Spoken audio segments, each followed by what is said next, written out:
What's up, man? Yo, what's up, buddy? Ah, I'm great. How are you, man? good. How are you? I'm great. I'm great. Man, thank you so much for this. Huge fan. Excellent. My pleasure. Good to be here. Man, thank you for putting your time on this, man. I'm a big fan of you, of the Revenant. Man, great, man. Great to be doing this with you. Well, it's excellent to be here with you. I just feel like, I want to keep this thing moving. You know what I mean? So I'm just like literally. That's good. What's a fan? It's like a fan. It's a fan. Well, you said you're a big fan. Man, cool place. That's your studio? Yeah, this is the Tiki Hut Studios. I'll stop that. This is just a gag. But yeah, this is the Tiki Hut Studios where I do like all my podcasts, and I do quite a bit of cartoon voices. So I do a lot of stuff here for that. Nice. It's in near your house, in your house. Oh yeah, it's in the garage in the back of the house in Redondo Beach, sunny California. And this is my favorite, Miss Pac-Man. And then this is a good movie, like a keepsake. I was in a movie called All's Fair in Love, and they made a massive golden frame of me, so they let me keep it when the movie was over. That's great, man. Everyone needs one of these. Yeah, and one of those Pac-Man too, man. I'm at my garage too. This is my studio above my garage. Excellent. Yeah. There's something about garages, right? Especially there in California. That's where Nirvana started. Yeah, if they started at the garage, I think everybody should do this. So what's your next movie? That's what everybody wants to know. What movie are you working on? Yeah, man, I'm working on a comedy that's a kind of like a hippie, but here. I like Inner Vice. Have you seen that one? Paul Thomas Anderson. Paul Thomas Anderson, Inner Vice. Yeah, a good film. That's a kind of a reference now. But, well, it's my third movie. I'm writing it. So I'm not shooting it yet, but I'm writing. I'm working on the script. You? I got a new movie coming out, the sequel to The Babysitter. So The Babysitter 2, it comes out in a couple months, October on Netflix. It's going to be great. Nice. I hope it's in Argentinian Netflix because it's different. It's not the same. I hope it is. If you guys can watch The Babysitter 1 on Netflix in Argentina, then The Babysitter 2 is definitely coming there. Nice. And in the first one, I had really short hair and a mustache. And then in the second one, I actually had probably another half a foot. And I was nervous they were going to have me cut my hair. And I got to set, and the director is McG. And I go up to McG. I had a big old bushy beard and long hair. And I go, McG, this is your canvas. So do whatever you want to this canvas. And McG goes, I love that canvas. I'm not touching the canvas. I was like, oh, thank you, Jesus. Thank you. So I got to keep my hair and my beard. I played the comic book store guy on Young Sheldon, which is a sitcom, like a prequel to Big Bang Theory. So I have this long hair and beard for that role. So I was real nervous that they were going to make me cut my hair, man. But they let me cut my hair, man. Man, I always wanted to have that hair, but my hair is like pubes. I don't know if you can see them. And it's impossible, man. It's impossible to grow it. I can't see your pubes because it's from the chest up. they're just like this. You don't have to, man. Yeah, I look like my grandma. You afro. Your hair afros. Yeah, but an afro that needs Viagra, because it starts to fall down like this. Right. Yeah, dude, my hair will start curling up. Like if now it's fine, but I gave myself the COVID haircut, whatever, and I cut my own hair because I was bored. And then literally I look like a 50s housewife. I look like Father Knows Best. I was like, Jesus Christ. I look like fucking Hillary Clinton. But now there's some light coming back. Nah, man. Were you saying Inherent Vice is your favorite movie? No. It's like a reference from the film that I'm writing now. Okay. So but I Inherent like Vice was the movie you mentioned, right? Paul Thomas Anderson. Yeah. Yeah, dude, that movie. I did see that movie, Joaquin Phoenix.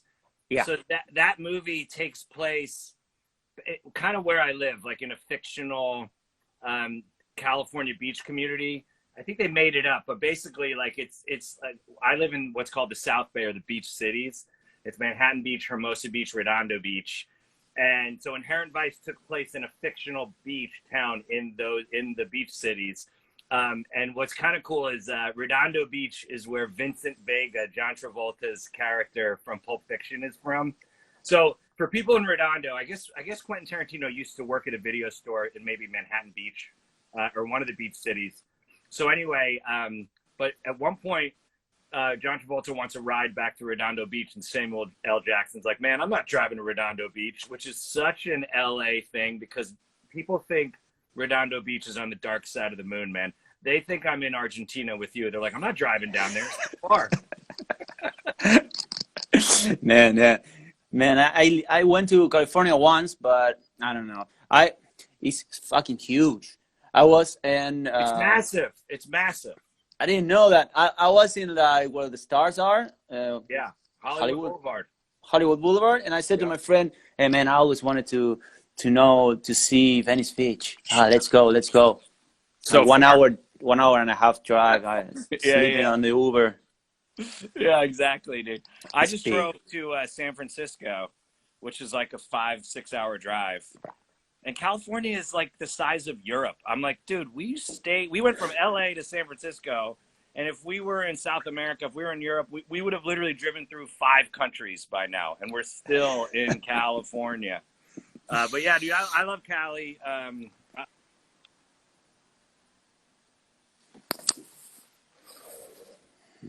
But I went to Hollywood as a kid and I fell in love. And I said, when I graduate college, I'm going to move out to LA.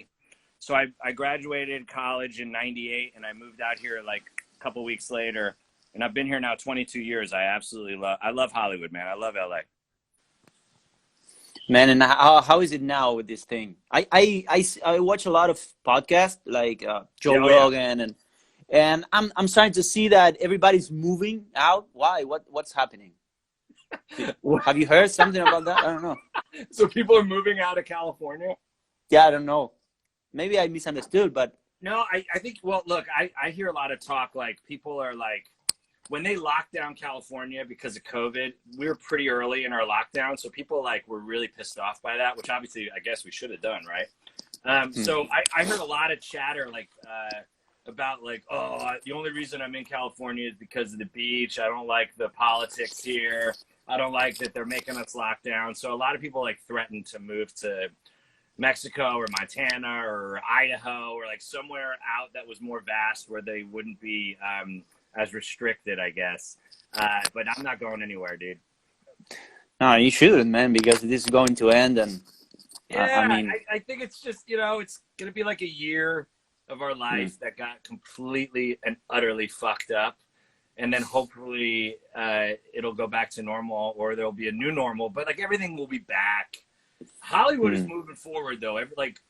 Hollywood's starting to make movies again, starting to make TV shows again.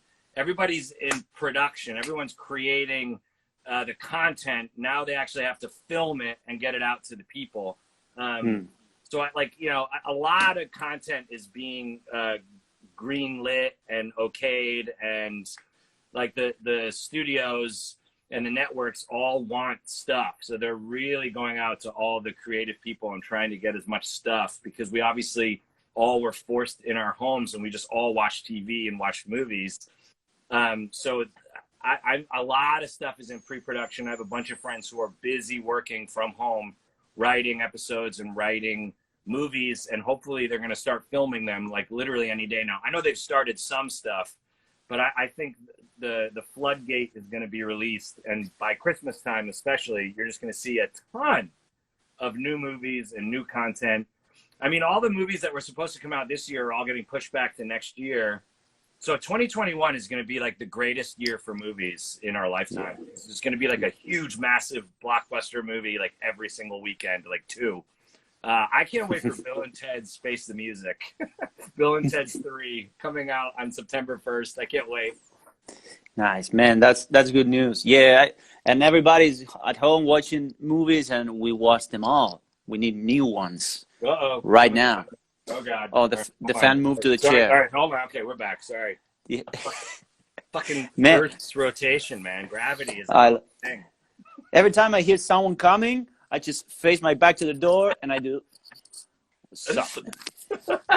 I've been expecting you, man. I wanted to ask you something. First, are you like this situation of the lockdown is useful to you in terms of like creatively? Yeah, so I did a lot of YouTube content when the lockdown first happened. A lot of YouTube content. So you can go on my YouTube page, Chris Wylde Forever, and I did like 20 videos, like really early.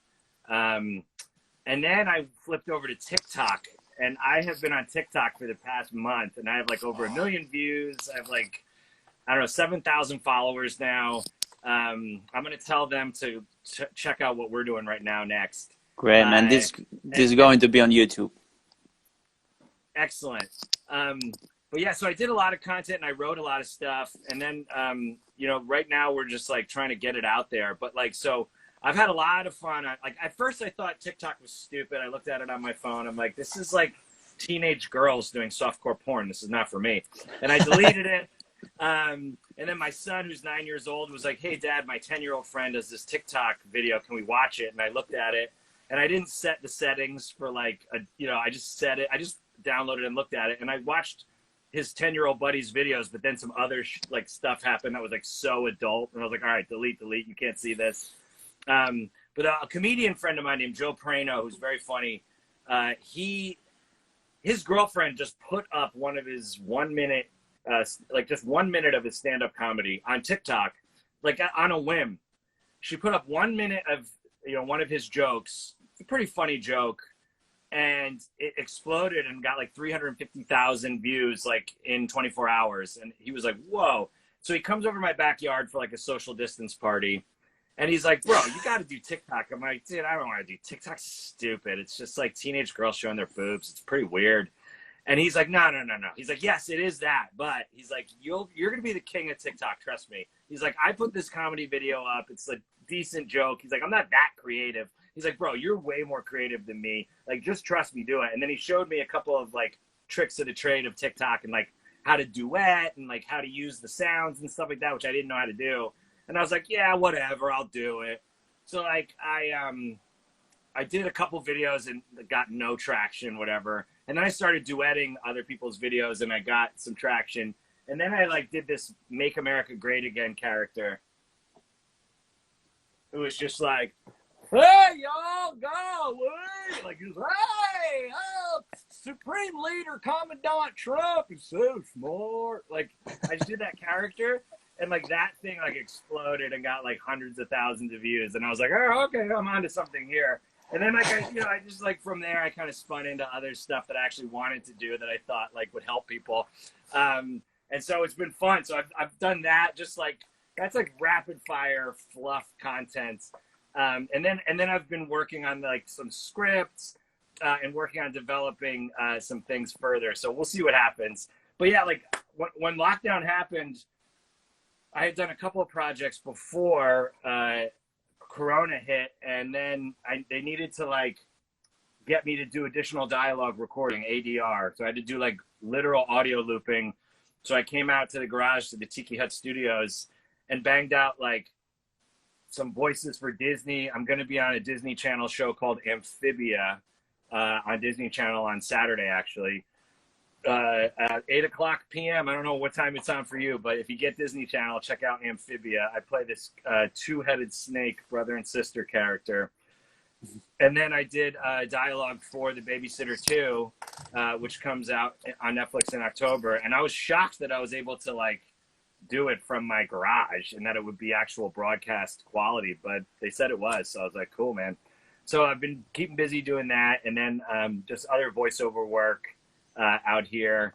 I do want to be back on a set though, because that energy, as you know, on a movie set is like unparalleled. I think making a movie is my favorite thing to do of all time. and then television is second. But like movie energy, TV is like weird because everyone's nervous because you do a television pilot and you're nervous, is this going to get picked up? And then you get picked up and then you're like nervous, is it going to get canceled? So television, you're just always nervous. Are they going to take this away?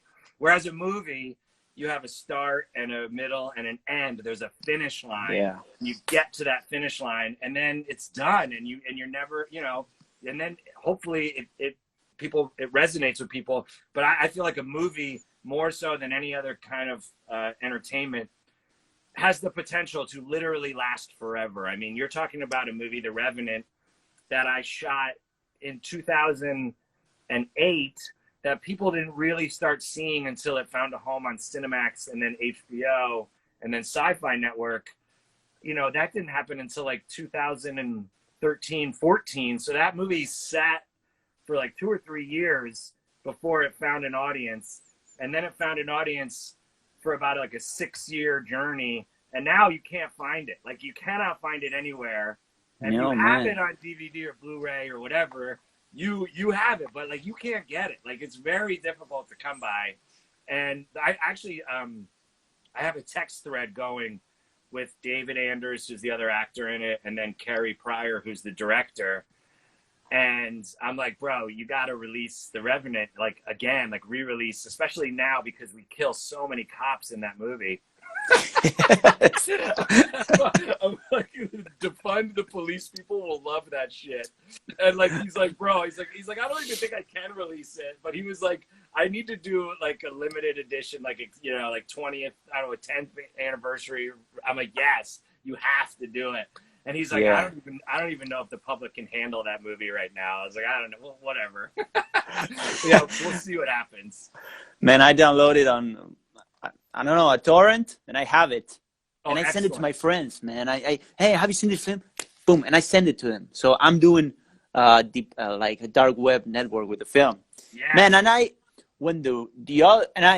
of course, I tell them, hey, have you seen The Revenant? Say, yes, la vi. No, but not that one, the real one. Right. When people go, wait, you were in The Revenant? And I go, I was in a Revenant. I don't know if I was in the Revenant. But yeah, David Anders calls it the original Revenant. Yes. So I don't know what the hell he says. He's a crazy person, though. Like, he actually was supposed to play my role, and then another actor was supposed to play his role, and then that actor fell through. So Carrie, the director, said, David, do you want to play Bart instead of Joey? It's up to you. And David said, yeah, I think I do want to play Bart because it's obviously like it's the main role. And so when he went up, he was supposed to play Joey, then he took Bart instead. And then once he took Bart, they offered it to me, and then the rest is history. Oh, so the director calls you directly. You didn't do a casting or something like that. I auditioned for it. I did audition for it. It was a buddy of mine's wife who was the casting director, Leia Mangum. And I auditioned for it and then forgot about it. I liked it. And I remember I auditioned for it in a very small theater, and I was literally on a stage by myself. And then there was like, you know, let's say there was like 20 rows of audience. No one was in the audience except for the director and the producer, Liam. And they were not even in the front row. They were in the middle, back. It was very like a chorus line. Like it was very weird. Because it's, as a movie, as a film and television actor, you never audition in a theater on a blank stage with a big empty house with 2 people off in the background smoking a cigarette in the dark. So it was very odd, and I was like, this is fucking weird. And so like I had the lines, and I was auditioning with the casting director was reading with me, and I was reading the lines. And then Carrie, who's the director, who's a fucking lunatic, was like, okay, throw down the scripts. Throw it down. Just throw down the lines. I go, okay. He goes, let's improvise a scene right now, okay? And like I'm like, yeah, man. So like he's like, you're a small-time weed dealer, and you're trying to convince me to buy your weed. I go, okay, yeah, I got you. So like I improvised this scene with him, you know, 20 yards away or whatever, where I'm trying to sell him weed, and that resonated with him, I guess. And then months later, I get a call from my agent that was like, you remember that movie, The Revenant, that you auditioned for? I'm like, yeah. He's like, well, the director wants to take you out and talk to you. I was like, yeah, dude. So we went to a bar together, and he goes, I really want you to play Joey. I was like, absolutely. And then he says, hey, man, have you ever been in a bar fight? And I'm like, no, I've never been in a bar fight. He's like, we need to get you in a bar fight because your character needs to experience what a bar fight is. I was like, dude, fuck you. I'm not getting in a fucking bar fight. And like, literally, I told him, like, bro, I'm a pacifist, dude. I am not. And I had to convince him why my character would never get into a bar fight. And I even went back. I was like, bro, I'm a small-time weed dealer, dude. I would like roll a joint and get out of this situation easily, bro. I've always got weed on me, and I can get out of this bar fight situation with some marijuana, bro. It's the great peacekeeper. Man, cool story, man. And you read the whole script for the audition, or you read it later? I don't even think they gave me the whole script, honestly. They just gave me a couple scenes like with Bart. Okay. And so I auditioned with that, and then when I got the role, obviously I read the script, and then we did a week-long rehearsal process for that movie. So like, which is very rare, especially for an independent movie, to have a week of rehearsal. And so that's where like kind of David Anders and I got our friendship is like cemented, was in that week-long rehearsal process. And then the first week of filming, let's say it took like 3 weeks to shoot that movie, the entire first week was all at Joey's house, which was in a set. So that was a controlled environment where they built that like damp, junky apartment that I lived in. So all of that, all of those scenes were up first for the first week, and then and then the second and third week was all the exterior stuff. What was cool is when Bart comes back from the dead and knocks on my door, that's the very first thing we filmed in that movie, and that was a lot. I mean, a lot of it was off the cuff and ad-libbed. But a lot of it also was written by Carrie. Like I'd say about 65% of the dialogue was scripted and 35% was improvised, specifically between me and Bart. But yeah, so if you ever do get a chance to watch that movie, people who are watching this, that first scene where Bart comes back from the dead and knocks on my door, spoiler, that was the very first thing we shot. And I honestly think that's one of my favorite parts of that movie, is my reaction to my best friend coming back from, like, I just was at his funeral that day. Or the day before. The day before Man. I was at his funeral. I guess where you're supposed to, I guess I don't know if, I can't remember if Janet is supposed to be in the bedroom or not. I can't remember that. Because the night before I fucked Janet. Yeah. Yeah. But she's not in your bedroom. She's not, right? Because he gets in, but we don't know. Right. I think like there's some sort you don't of, look like you're nervous because of that. Yeah. So maybe she's not. I wonder, like, I want to rewatch it because I think that you never actually see inside my bedroom, and I can't remember. I gotta ask Carrie. I'm gonna text the director and be like, bro, is Janet asleep in the bedroom during that scene? I'll get back to you and let you know. Nice. Man, that moment when he knocks on your door, I especially love those moments in films, in this type of comedies, that there's a moment that everything's gonna change. I mean, I love all moments, all the turns and everything, but that moment is beautiful because I love the acting that comes out of those moments. You know, that reaction that you have, that reaction that he has. Oh yeah, it's a great moment, man. Harry, I loved it. The director did a very good job with that too, because it was a slow burn. It was very deliberate. The window that, like, I look through in the door looks like a cross. Like, so there's that like weird like crucifix kind of like symbolism. And just like the chain door, like, you know, like I'm afraid to let him in. Like he comes in, I hit him with a baseball bat. Like just like all like the way that it was just very, he took his time with it in a good way.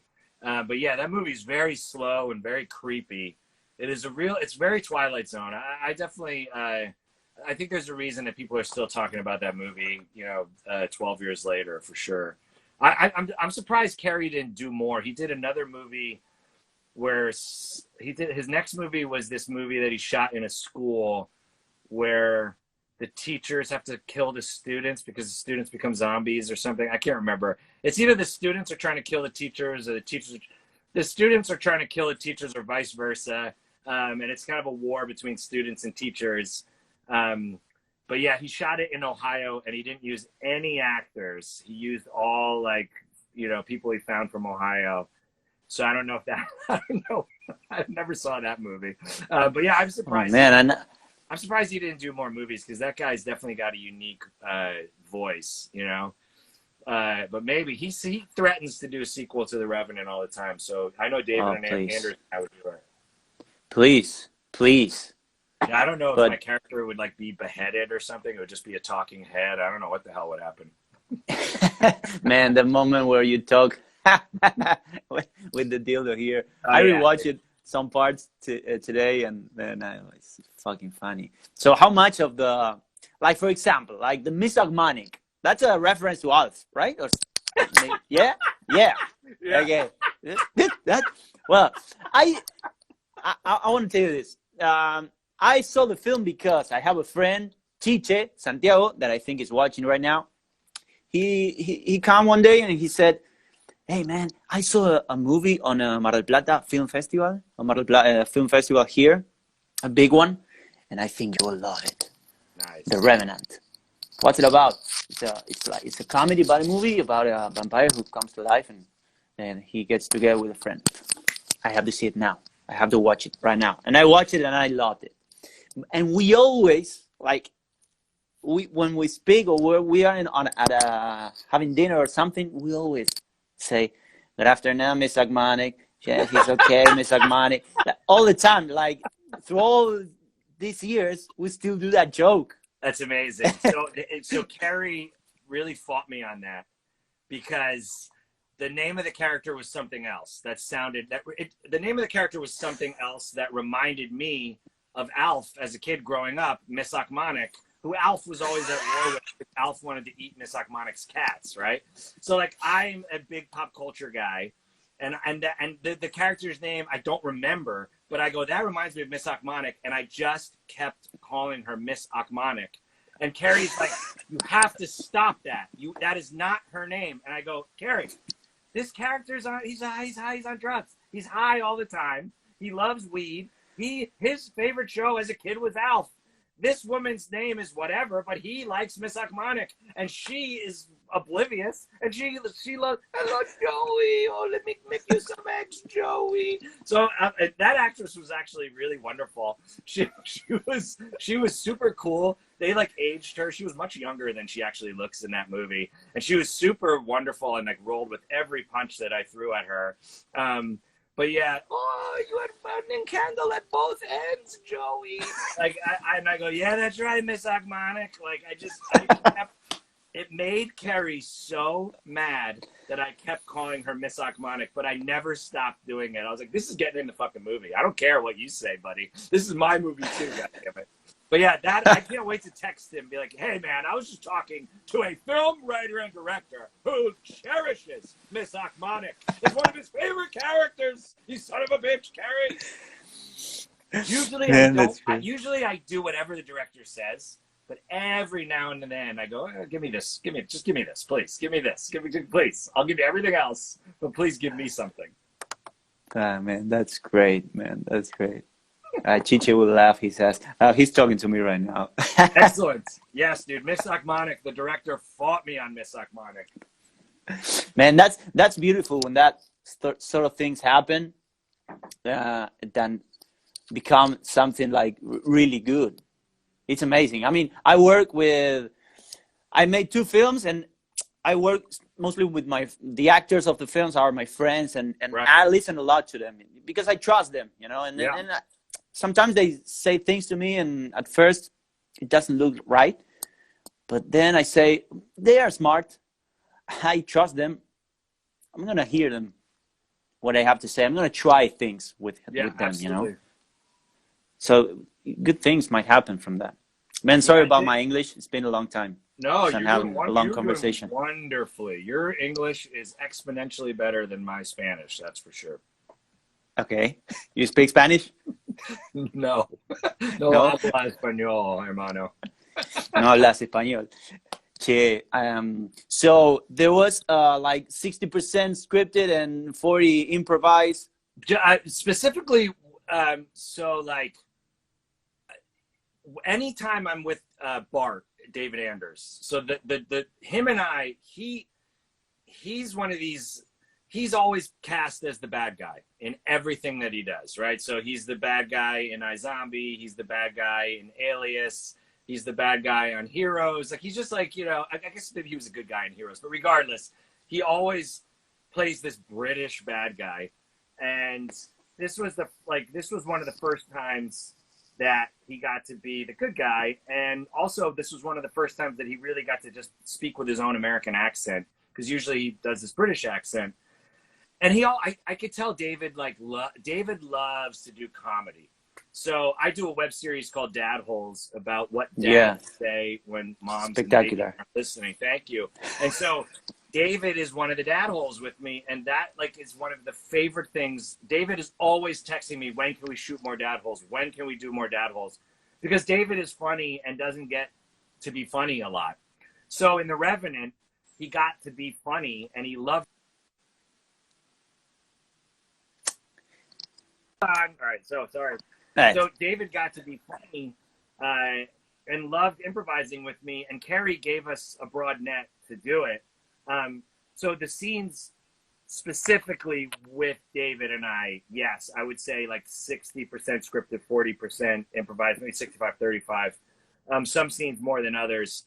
I do know that the gangbanger who's like shaved head, who comes back from the dead and like throws me up against a chain link fence, whatever, and they chop my head off. That actor, dude, like, did not take anything off of any of the roughing me up performance. I was like, Miguel, bro, take it easy, man. Like, this is pretend, you know that, right?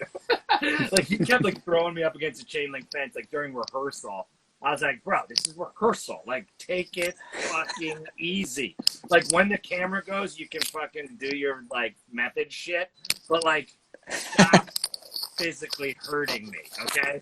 So in that scene where he's, like, throwing me up and I'm, like, freaking out, like, I legitimately was angry and scared and pissed and all of those things. Because this motherfucker was not taking anything off of his performance. I was like, thank God he doesn't hit me, because he probably would have fucking really hit me. And he's obviously stronger than me, and I'm like a fucking pussy. I'm not going to fight anybody. You hate fighting. You don't like it at all. Oh, dude, I'm funny. Funny people get out of fights. They just, you know, they roll a joint and everybody just chill out. Man, I wanted to ask you, man, well, Dadholes, today I saw one episode that is, that he is in. Yeah. And he's smoking a cigarette, and man, he's really fun, man. That is really fun. How did you come up with the idea? Like, you have a son? Yeah, my son, when I first started doing Dadholes, my son was in his terrible twos. And I just actually spent the weekend with my niece who's in her terrible twos. And she was frustrating my son, who's 9. I mean, my son loves this girl. She's the sun and the moon to my kid. But she's a 2-year-old, and 2-year-olds are a fucking pain in the ass, man. They're adorable, and they are so loving, but they also can turn on a fucking dime. Their brains aren't fully functioned. They're complete assholes. They are bipolar assholes at that age. And so my son was a 2-year-old bipolar asshole, and I was like, Jesus Christ, I need to, like, vent this. I was so frustrated. I was just so pent up with what was going on in my personal life, because this 2-year-old was like dictating everything, every decision that we made as a family. So I kind of, like, you know, vented it on paper. And so me and my buddy Daryl, who plays the Black Dadhole, we got to, he and I met doing a commercial for, I don't know, some cell phone company, where like we did like 3 or 4 commercials on a basketball, outdoor basketball court. And he and I really got along well. And so we would go to Clippers games together, the basketball team here in LA that isn't the Lakers. So we would go to a lot of Clippers games together and became really fast friends. And so my wife was saying, you know, you really should do something with Daryl. You guys have a really good chemistry together. And I was like, yeah, that's a good idea. So once I vented all this like frustration of being the dad of a 2-year-old, I go, oh my gosh, Daryl will be the perfect foil for me to bounce my, you know, comedy off of. And so we shot 2 of them. And then for the third one, I said, okay, it's now the third one. I want to introduce a third Dadhole who has 3 kids, because I went to this farmer's market and I saw this Asian mom pushing a stroller with 3 babies in it. And I was like, oh my God, triplets. And she like, parents are so weirdly honest to each other when they see each other out and about, because they're so excited to talk to adults. And then you can be kind of honest with a stranger, I think, even sometimes more so than with someone you really know. So she was like, yeah, she was like, you know, I was having fertility issues. So we like artificially inseminated. And the doctor told me, let's do 3 just to be safe in case 1 doesn't make it or 2 don't make it. And then all of them made it. And I was like, oh my God. So this woman had like 3 babies. So I kind of that like, you know, stayed in my brain. I was like, I want to do a Dadhole. Who's like, I met the mom and she was like, you know, she did okay. She was really nice, but like I could see like how taxing having 3 infants was. And I go, that's the mom. What's the fucking dad like? I bet he doesn't give a fuck. So like that's how the David Anders character came about. I was like, what's the father of fucking triplets like? So that was like, I was like, he gives less than 0 fucks. He smokes cigarettes at the park. He just like screams obscenities. He doesn't give a shit. So yeah, so that's where David came in to play. And he like, just, you know, we shot 1. And like I said, after we shot it, I think he had just started iZombie at the time, and they shot that up in Vancouver. So anytime he was back in LA, he was hitting me up on text, like, let's shoot another Dadholes. Let's shoot another Dadholes. Let's shoot another Dadholes. So we ended up doing like 5 or 6 of them with David. I've done almost every one with Daryl.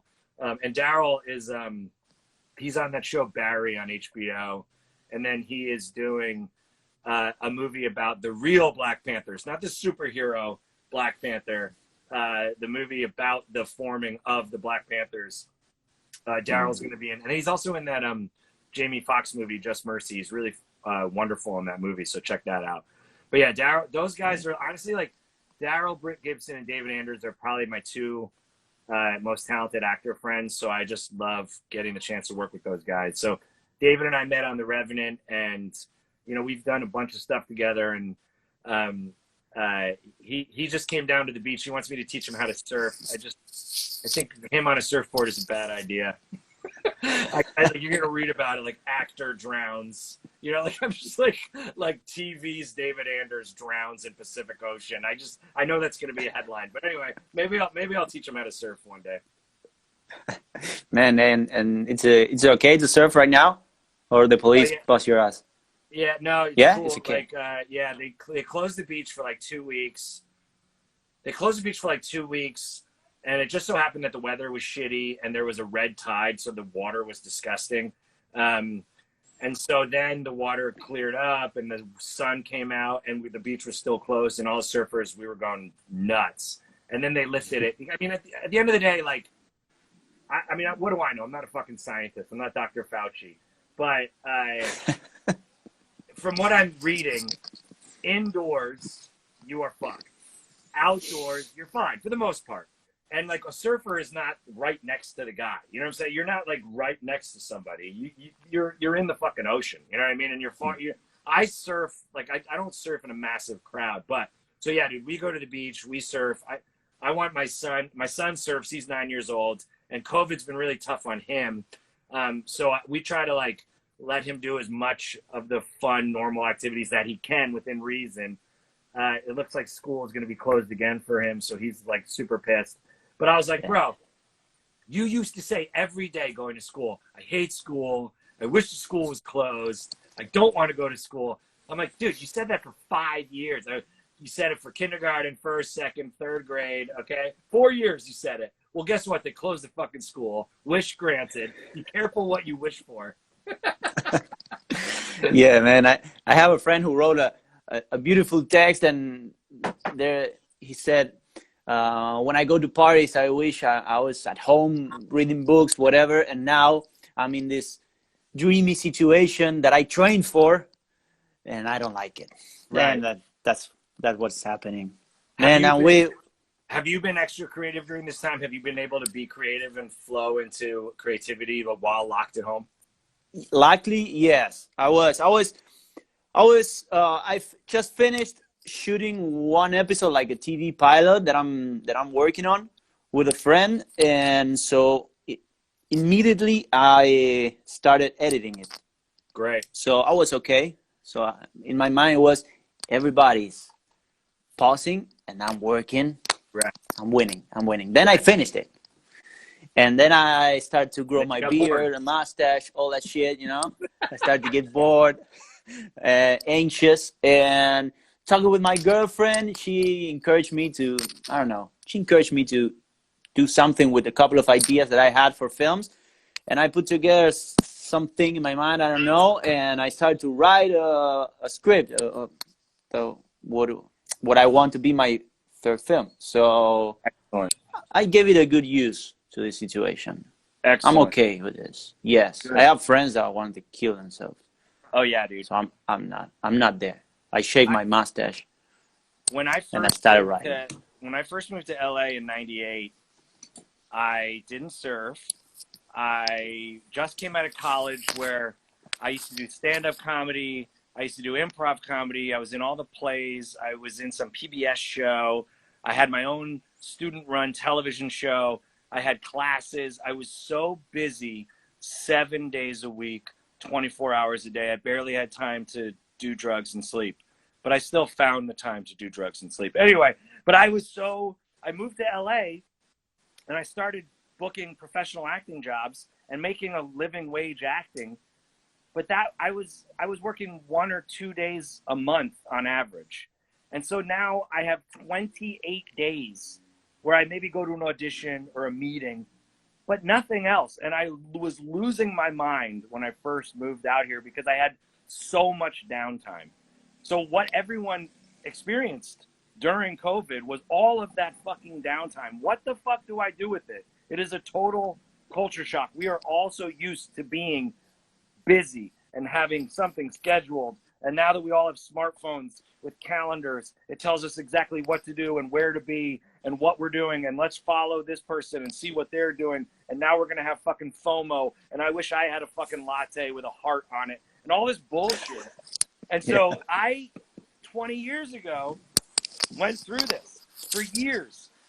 And my cousin, I did a Comedy Central show where I was the talk show host of a late night talk show. And they let me have my best friend be my co-host. And they let my cousin be the band leader. He's a world-class musician. He is touring right now. He's not touring anymore because of COVID. But before this, he was touring with the band Supertramp. He's played with everybody. So anyway, he came out here and he was a surfer. And he's like, Chrissy, I'm getting you in the water, Chrissy. So I was like, yeah, man, let's go for it, Mikey. So cousin Mikey put me in the water and got me surfing. And that just helped me find patience and relax and wait for the next wave. And it was just a hobby that kept me physically active, that kept me doing something. So, you know, being an actor where there's so much downtime, and even when you get a job, even on a set, as you know, you're the director, you are so fucking busy. The actors are sitting there twiddling their fucking thumbs in between takes. They're waiting for the lights to be set up. They're waiting for B unit to come in and film this angle. Even if there's a scene between two people, you got to shoot the two shot. Then we got to break down and relight the singles. You know, there's a lot of fucking downtime. So actors always say, oh, they pay me to wait. I act for free. Like I literally have been so uniquely seasoned and bred for this moment of sit on your ass with your thumb up your butt and do nothing for 4 months. I was like, bro, I've been doing nothing for 4 months for the past 20 years, dude. I am so ready for this. So I keep telling people, I'm like, this is my life. You guys are experiencing my life right now. And it is totally not easy. I went through it when I was 22, and now I'm about to be 44. And I totally feel your pain. And it sucks, but you got to get used to it. And you got to find that silver lining, and you got to just be creative, man. Most people, as you know, are not creative. They're fucking sheep, and they're just waiting to be shorn for fucking chef to tell them what to do. So, you know, there's a very few of us who are creative who can actually keep themselves busy during this time. So yeah, it's a gift, man. Yes.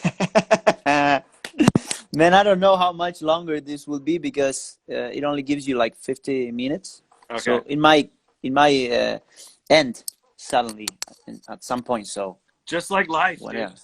Dude. Just like life, exactly. Just like life, man. It might end suddenly right now. Yeah. Man, I wanna. Do you remember like some part of the Revenant? Going back to the Revenant, like some scene or some sequence that was especially hard to do. Oh, I would love to have it on my wall, man. Yeah, dude. This a fan bought this for me and sent it to me. I'm so grateful for that.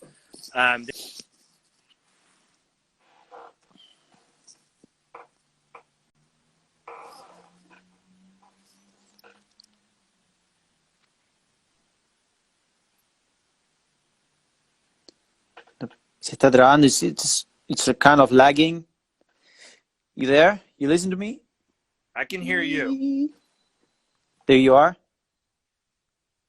Okay, now I hear you. Okay, are we back? No.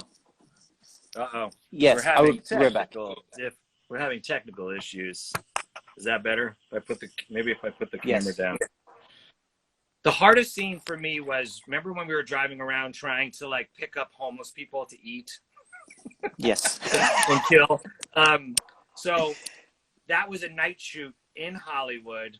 We didn't have permits for like any of it. What's crazy is like we had permits for all the stuff at the subway station on Hollywood and Highland where they shoot the Oscars, you know, like we had that permitted and it was all good. But we were running and gunning overnight trying to pick up homeless people to like get them in our car and like kill them and eat them or whatever. So we're doing that at night, and now the sun is like an hour from rising. Now the sun is a half an hour from rising. Now the sun is 15 minutes from rising. And we pull over, there's this like balding, long-haired homeless guy. He's like, hey man, like maybe he was older. I can't remember. It was one of the homeless characters would not improvise with me. Like would not improvise. If I went off script, he froze and couldn't say anything. And it was so fucking frustrating. And I was like, bro, I've been up all night.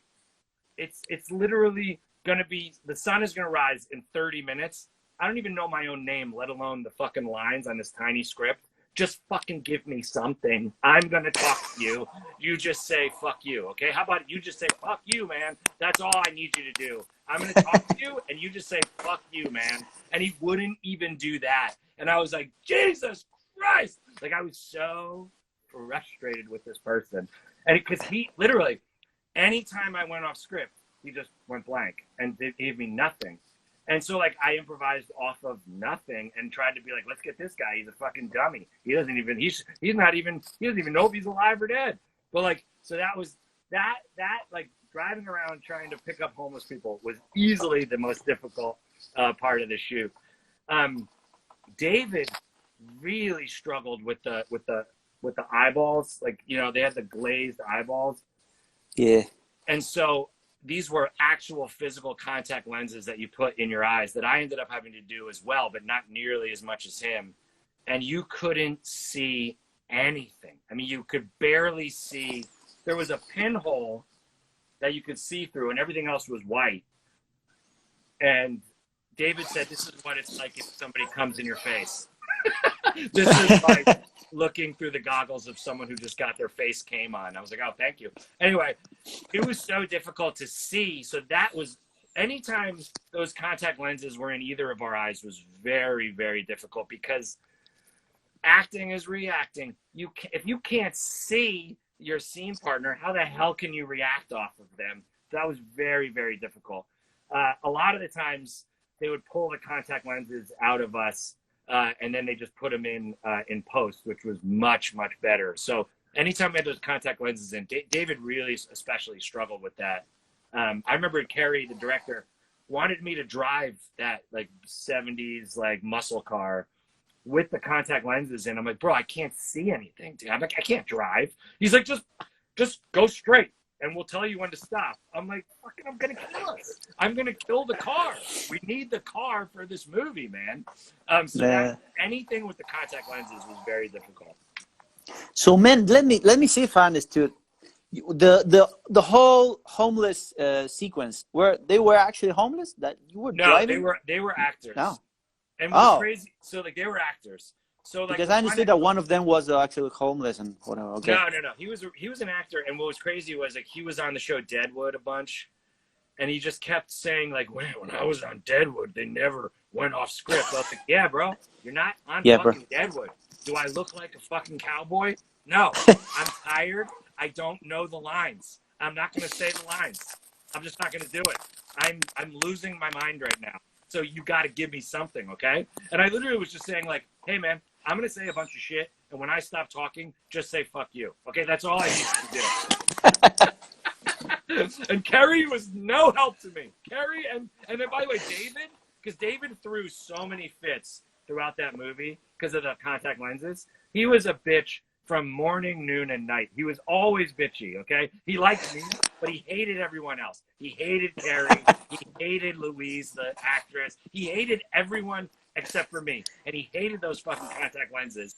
And so in the car, I'm losing my shit. And he's like, oh, you're having a David Anders moment right now, aren't you? Oh, you're making me look good. Ooh, I like this. And he's sitting there like poking the bear, poking the bear, poking the bear. I'm like, you're not fucking helping, David. Like it was really funny, man. That whole movie was a blast. You should definitely illegally download it as soon as possible. It was on Amazon Prime like a year ago or 2 years ago, but they took it off, sadly. Ah, man. Where can someone see it? Like, we don't know. I think you could physically buy the DVD, like, like on eBay or Amazon, but that's about it. And like, it was on this horror website for a while, but then it went away. But yeah, I don't know if you can find it, man. If you got the Revenant, you got a little piece of cinematic history right there, my friends. But yeah, I don't think you can find. It's really hard to find. I very rarely encourage illegally downloading anything, but just get the Revenant however you. I had to, man. And then also, I had to. Another kind of funny story about the Revenant was like, it was always called the Revenant. It was never not called the Revenant. And Carrie, was adamant about calling it the Revenant, and a lot of people fought him on the title. Like, that title doesn't make any sense. Like, no one knows what a Revenant is. Doesn't really capture the mood of the movie. And to his, I think that a testament to him is that Leonardo DiCaprio, Tom Hardy, Revenant, because that movie won Best Picture, right? So it's like he was onto something. That title is he was accurate. And people are like, oh, are you upset about the Leonardo DiCaprio movie? I'm like, no, dude, it's fantastic. I don't give a shit. Like, if people are trying to find Leonardo DiCaprio's movie and then find ours instead, great, no problem with me, man. And then again, when people think I'm in a Leonardo DiCaprio movie, I'm not going to fight them on it. I go, oh yeah. He was a bit handsy for me, but yeah, I like Leo. Yes, I am.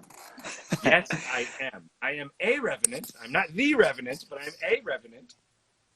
Then, so how long did you shoot the film? How long did it took you?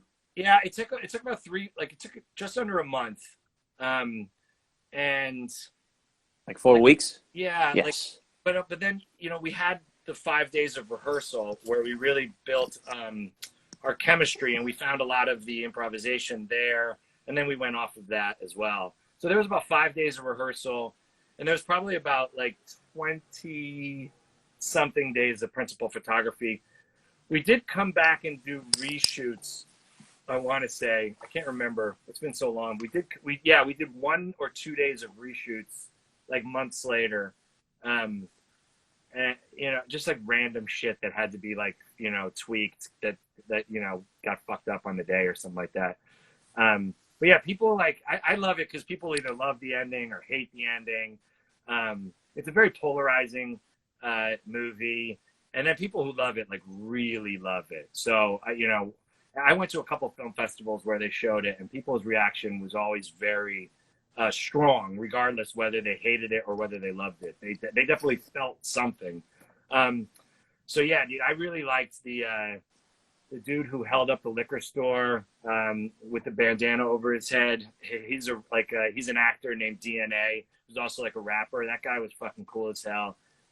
He was the sweetest guy off camera, and he had so many lines that were so difficult that he's holding his gun at the camera, and I'm literally off camera holding up his lines so we can to help him say like the harder, like he's quoting. Yeah, he's like, quoting there. he's Yeah, quoting crazy shit, and so like, and because it's a quote, you got to get it right?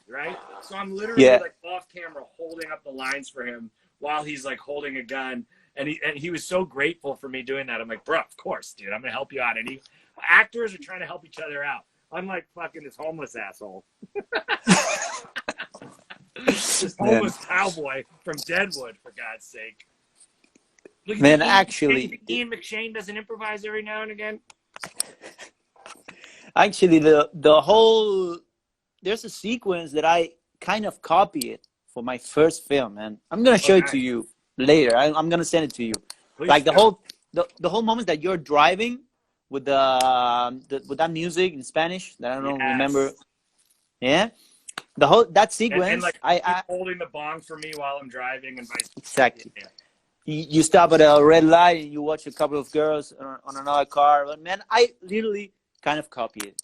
I have to be honest. Good. I'm gonna show it to you later, man. I do a lot of McG movies, and McG is he's one of the greatest directors I've worked with as an actor because he's super positive. He gives wonderful notes. Every line that he gives you that's an ad that's not in the script is right on point and inspires you to do something else. But my point of bringing up McG is he steals as much as he can as an homage to other directors, other movies, because that's what there is no original idea, right? So like everything's been done, right? So you might as well take the best, the thing that spoke to you, and then you're going to do your own version of it. So it's going to be, even though you borrowed it, it's going to be completely original because it's your take on that. So when we did The Babysitter 1, man, I'm sorry, there's 1 minute left. Okay. 1 minute left. So yeah, McG said, this is Die Hard meets Home Alone. And he literally stuck with that. What if Quentin Tarantino directed Die Hard meets Home Alone? And that really helped us get what the vibe of the movie was. So yes, beg, borrow, and steal as much as possible because it's an homage. It's a love letter to what you like. Hey, thank you for having me on, man. It was awesome talking to you. Thank you, man. Dream come true. Thank you for everything. Absolutely. And let me be in your third and fourth movie, please. I'm going there. Hopefully it's there. In Los Angeles. Man, thank you. We Absolutely, keep in touch. Have a great day, man. All right, take it easy, bro. Love you, bro. Love ya. And bye-bye.